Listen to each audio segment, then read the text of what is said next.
Baik. Jadi Anda setuju dengan saya bahwa kata Robbi di situ ditujukan kepada suaminya Zulaika. Kepada suami Zulaiha. Karena Rob itu artinya pemilik. Baik. Berarti suaminya Zulaika adalah Robnya Nabi Yusuf, betul?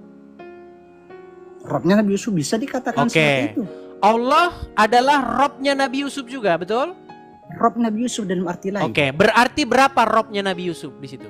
Bukan berarti Robnya dalam arti kalau mengatakan ini kalau muslim suruh tambah-tambahan ini nggak ngerti nih kalau muslim. Satu ditambah satu sama dengan satu.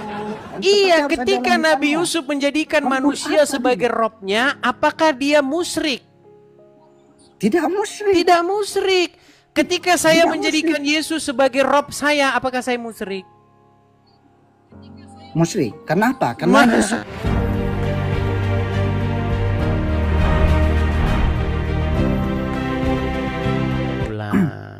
Gimana Bang? Jadi ya Abang kan kalau saya lihat daripada semua diskusinya itu kan selalu mempermasalahkan kata Rob ya. Enggak mempermasalahkan Bang. Saya tidak mempermasalahkan, saya memberikan pengertian. Oke, Abang memberikan pengertian. Rob itu artinya berapa? Ada berapa Bang? Bang, kita nggak bicara terjemahan Bang. Oke, di sini saya mau lihatkan ya Bang ya. Sebelum kita membicarakan terjemahan, oke silakan. Ini bukan terjemahan Bang. Ini dari kamus Arab ya, kamus Arab bahasa Arab ya. Di sini dijelaskan, memang kata Rob itu pada mulanya sebenarnya adalah dua makna. Yang pertama adalah apa? Sayyid atau pemilik sesuatu. Sayyidu malikus syai'i. Kalau ada orang mengatakan Rabbul Bait, itu artinya adalah pemilik rumah. Di sini dijelaskan semuanya. Ada di dalam Mu'jam atau kamus bahasa Arab. Silakan teman-teman cari kamus bahasa Arab namanya Mu'jam. Di kamus Al-Ma'ani juga ada. Kemudian yang kedua apa? Ilah. Tetapi di sini kenapa diartikan sebagai ilah? Fokus Rob dulu Bang. Jangan kemana-mana. Biar kita nggak melebar. Arti dari kata Rob ini kata Rob ini loh. Ini sudah. Nih saya mau lihatkan ya. Ini ini Rob. Jadi artinya memang ada dua. Pemilik atau tuan, yang kedua adalah Tuhan. Lah, konteksnya saya mau jelaskan kepada Abang, kenapa di surat Yusuf itu mengatakan innahu rabbi? Karena jelas Yusuf itu adalah budak daripada Raja Aziz. Raja Aziz itu adalah tuannya. Di dalam Quran surah Yusuf ayat 21 itu dijelaskan juga bahwa Yusuf itu dijual kepada suaminya Zulaikha. Makanya jelas Bang. Jadi kalau mengatakan Rob, ya Rob mereka. Rob itu. Robnya kenapa? Sebagai pemilik. Kan artinya memang pada awalnya adalah pemilik. Makanya ketika ada orang mengatakan Robbul Mal, pemilik harta. Robbul balik dulu Bang kameranya Bang. Kameranya dibalik dulu. Oke, silakan. Nggak, ini jelas ini. Kalau masalah kayak gini, ini kan yang permasalahannya di sini kan kita tidak bisa kemudian menyamakan dengan kurios. Saya punya Bang. Tenang dulu, tenang. Udah selesai kita taruh Rob dulu?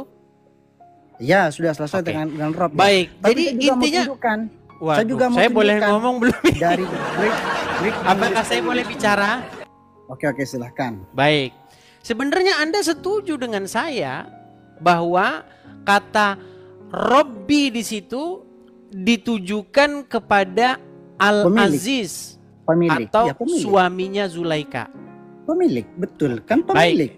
Baik. Tuannya. Dia seorang budak, Bang. Pada saat itu dia seorang budak. Kalau Abang tahu ceritanya Nabi Yusuf. Apakah saya boleh bicara? Apakah saya boleh bicara? Silakan. Enggak, ini serius. Ini biar kita itu tidak dibodoh-bodohi dengan sebuah kata, karena itu bahasa. Dan makanya sudah selesai belum? Biar gantian saya. Silahkan. Kalau gantian saya, biarkan saya bernarasi, oke? Oke, silahkan bernarasi, Bang. Baik. Jadi Anda setuju dengan saya bahwa kata Robbi di situ ditujukan kepada suaminya Zulaika. Kepada suami Zulaiha. Karena Rob itu artinya pemilik. Baik. Berarti suaminya Zulaika adalah Robnya Nabi Yusuf, betul? Robnya Nabi Yusuf bisa dikatakan seperti itu. Allah adalah Robnya Nabi Yusuf juga, betul? Rob Nabi Yusuf dalam arti lain. Berarti berapa Robnya Nabi Yusuf di situ? bukan berarti robnya dalam arti Berat. kalau mengatakan Ini kalau muslim suruh tambah-tambahan ini nggak ngerti nih kalau muslim. Satu ditambah satu sama dengan satu.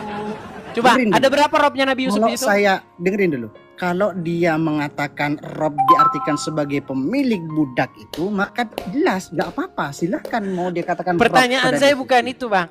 Pertanyaan saya, berapa di situ robnya Nabi Yusuf? Oke, saya katakan ya. Tapi jangan dipotong. Rob dalam arti pemilik sebagai budak. Robnya Nabi Yusuf ada berapa, Bang? Tetapi rob pemilik sebagai Tuhan, pemilik dia, maka dia punya satu. Sulit. Tidak ada padanannya, Bang. Di dalam Al-Quran itu abang coba lihat. Bang, la ilaha biar illahu. kita enak. Ilahun itu tidak punya persamaan Inilah kata. makanya kalau saya ngomong, kita jangan sama-sama berdua-dua ngomong. Nanti siapa yang mau didengar? Makanya Bang, kan saya katakan tadi, ini yang berjelas ya. Teman-teman semua yang ada di bawah, rob itu memang punya dua makna. Oke, sekarang saya tanya, berarti robnya Nabi Yusuf berapa? Ya kalau ditanyakan, kalau rob bermakna sebagai pemilik, sebagai tuan robnya dari budaknya Nabi Yusuf itu, berapa? Tuan dari budaknya itu, maka jelas. Macet ditanya robnya Nabi Yusuf berapa? Aziz itu. Saya cuma mau pesankan begini, Bang. Ketika kalian bertanya, ini. Kamu kan selalu orang menggunakan bahasa rob. Ngomong dua-dua ngomong. Punya dua makna. Ya sudah, intinya Nabi Yusuf punya dua rob, betul. Tidak ada kata-kata God di situ. Bedakan antara God dan Muslim. Dengar Bang, kita tidak pakai bahasa Inggris, kita tidak pakai bahasa Indonesia, kita kembali ke dalam bahasa Arabnya. Bang, dari tadi saya menggunakan bahasa Indonesia, tapi selalu mencoba dipelesetkan karena abang selalu mencoba menggunakan kata rob diartikan seakan-akan begini, padahal saya nggak mengartikan, saya nggak mengartikan. Nature bahasa itu punya berbeda-beda loh. Kata you dalam bahasa Inggris itu bisa berarti dua, kamu atau kalian. Itu jangan disamakan. Rob dalam bahasa Arab punya arti dua juga. Jadi jangan disamakan. Jadi jangan diterjemahkan ke bahasa Indonesia ya. Nah, ini seriusan. Abang juga orang Amerika. Saya juga tinggal di Amerika, Bang, dari lama, Bang. Saya tahu you tetap kamu atau kalian. Kalian itu banyak. Oke. Beda, Bang. Bahasa itu beda. You satu sama you banyak beda, Bang. Dalam idiomatic translation itu tidak diperbolehkan. Iya, makanya kita nggak usah pakai translation. Harus melihat konteksnya. Oke, jadi kita nggak usah pakai terjemahan. Oke, siap. Oke, kita melihat konteksnya. Di situ kan jelas konteksnya. Oke, gini saja. Nabi Yusuf itu adalah budak daripada Raja Aziz. Saya jelaskan kan, biar kamu tidak. Saya sudah paham kok. Saya sudah paham. Kalau sudah paham ya udah. Oke. Berarti pertanyaan saya, Nabi Yusuf punya dua rob, betul? Iya, nggak apa-apa kalau saya katakan. Iya. Tapi sekali lagi garis bawahnya, robnya dia itu sebagai budak. Berarti dia musyrik nggak? Dari budaknya itu. Oke. Dia musyrik nggak ketika dia punya dua rob? Bang. Makanya saya katakan tadi rob itu punya dua arti kan? Iya, yang saya tanyakan dia musyrik nggak ketika dia punya dua rob? Itu kan sistemnya pemilik. Dulu di Amerika itu juga sama. Di Amerika Selatan, di Amerika bagian selatan yang kemudian. Jadi Bang, saya cuma ingin menyampaikan, Nabi kalian Yusuf punya dua rob, tapi dia tidak musyrik. Tidak musyrik. Iya, berarti dia menjadikan manusia sebagai robnya nggak? Gini loh. Tenang. Berarti dia menjadikan manusia sebagai robnya enggak?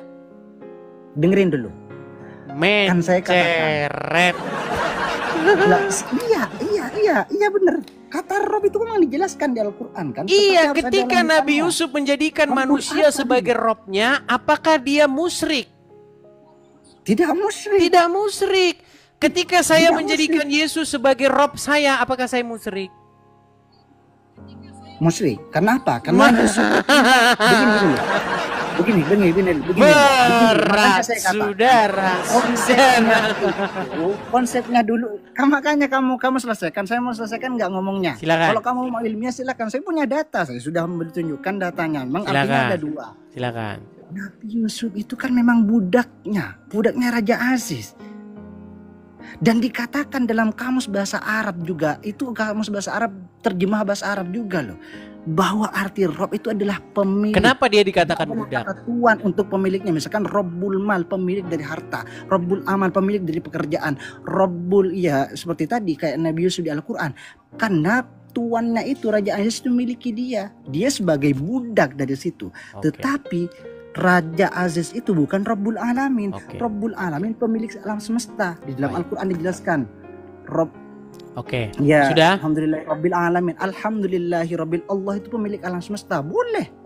Rabbul Alamin kan jelas pemilik alam semesta. Tetapi ada satu kata dalam bahasa Arab itu yang menjelaskan perbedaan kata Rabb dan lain semacam. Apa? Ilahun. Tidak boleh ilahun. Sebelum kita ke ilah dulu. Sebelum kita ke ilah ke Rabb. Iya, makanya Allahu la ilaha illa. Sebelum kita ke ilah ke Rabb dulu. Makanya seperti itu kan. Lah, enggak. Abang kan selalu mencoba menggunakan kata Rob, sedangkan kata Rob sudah dijelaskan tadi ada. Anda ini Tuhan, mainnya sudah jauh, Bang. Anda ini mainnya sudah sampai New York, tapi remnya nggak ada. Pakai rem. Pakai rem, Bang. Ada rem nggak? Rem. Ada rem? Saya contohkan kepada, saya jelaskan. Contohkan satu lagi. Saya contohkan kepada bahasa saya, Bang. Saya orang Madura, Bang. Ketika atau orang Jawa mungkin sama ya. Kata pangeran itu bagi orang Madura itu punya dua arti. Pangeran itu bisa arti seorang raja, tetapi dalam konteks lain pangeran itu bisa artinya Tuhan. Tak sobung pangeran, tade pangeran, tidak ada Tuhan selain angin Allah, bahasa Maduranya, kecuali Allah. Itu sudah jelas konteksnya. Tapi ketika saya mengatakan, hei pangeran Diponegoro, itu jelas artinya adalah raja Diponegoro. Begitu. Jadi ada dua kata. Jadi makanya nature setiap bahasa itu beda. Kalau kamu ngartikan berarti kamu punya dua pangeran. Tidak, konteksnya beda. Paham nggak maksudnya? Kalau kamu nggak paham berarti kamu perlu sekolah lagi. Iya. Itulah yang berusaha dijelaskan orang Kristen. Hanya saya katakan tadi. Kalau punya dua makna seperti itu jangan dicampur aduk karena jelas konteksnya di situ. Sudah? Kamu kalau ngomong sama orang-orang yang tidak paham bahasa Arab, oke silahkan mereka bisa dibodoh-bodohi. Tapi sudah kalau belum, saya Bang? Sudah menunjukkan kamusnya, kamu bisa menunjukkan bodoh-bodohi apa lagi? Sudah? Iya silahkan. Nanti kalau saya bicara dipotong lagi nggak? Enggak. Kan kita fokus pada Rob, kata-kata Rob. Ya sudah saya jelaskan menggunakan bahasa Arab juga. Jadi kata Rob itu diterjemahkan Tuhan di situ ya? Ada dua, Tuhan sama Tuhan mengarti asalnya itu. Itu dari Arab sudah. Oke, baik. Makanya ilah itu tidak ada perbedaan itu saja. Theos itu bukan Kyrios. Theos itu beda dengan Kyrios, itu saja. Kalau kita kembalikan kepada Alkitab. Dan Kyrios dalam Greek to English itu dikatakan hanya punya tiga makna apa? Sir, Master, and Lord. Tidak ada kata God di situ. Itu sudah? Saya punya kamusnya itu sudah. Sudah? Iya. Masih mau ngomong lagi? Enggak ada. Itu doang. Saya menjelaskan itu doang. Sudah? Iya. Enggak, saya tidak mau bertengkar dengan katanya sudah. Teman-teman. Enggak, gini aja. Katanya tadi sudah. Gimana? Udah bisa gantian belum? Udah. Baik. Jadi kata Rob di situ diterjemahkan sebagai Tuan. Tuan. Oke. Muhammad itu tuannya orang Islam nggak? Oh, bukan. Apa? Karena budaknya orang Islam. Karena itu lebih kepada tuan untuk kepemilikan. Makanya tadi saya katakan. Pertanyaan saya, Muhammad itu tuannya orang Islam nggak? Tuan tapi pakai Sayyid. Dia bukan pakai Rob. Karena kenapa? Tuh maksudnya kepemilikan di sini dijelaskan dalam ini, kepemilikan yang itu sifatnya mutlak. Kenapa dia kemudian Nabi Yusuf menggunakan kata Rob di situ? Karena memang dia budaknya. Dulu sebelum dimerdekakan budak itu, Bang, dia itu bisa diapain apa saja budak itu, Bang. Sama kayak di Amerika ketika belum siapa namanya? Sebentar, biar nggak melebar kemana-mana. Yang saya tanyakan begini. Dia mau dibayar. Ini masalahnya dia ini ngomong terus nih nggak ada remnya ini. Nah, makanya ini konteks ini kemana? Kenapa Anda kalau ngomong nggak ada remnya? Nah, ini saya jelaskan biar baik. Anda beli rem dulu sana, beli rem dulu di toko besi sana. Suara keras tak selalu benar. Reaksi Nusantara bukan soal siapa menang, tapi siapa yang masih mau berpikir.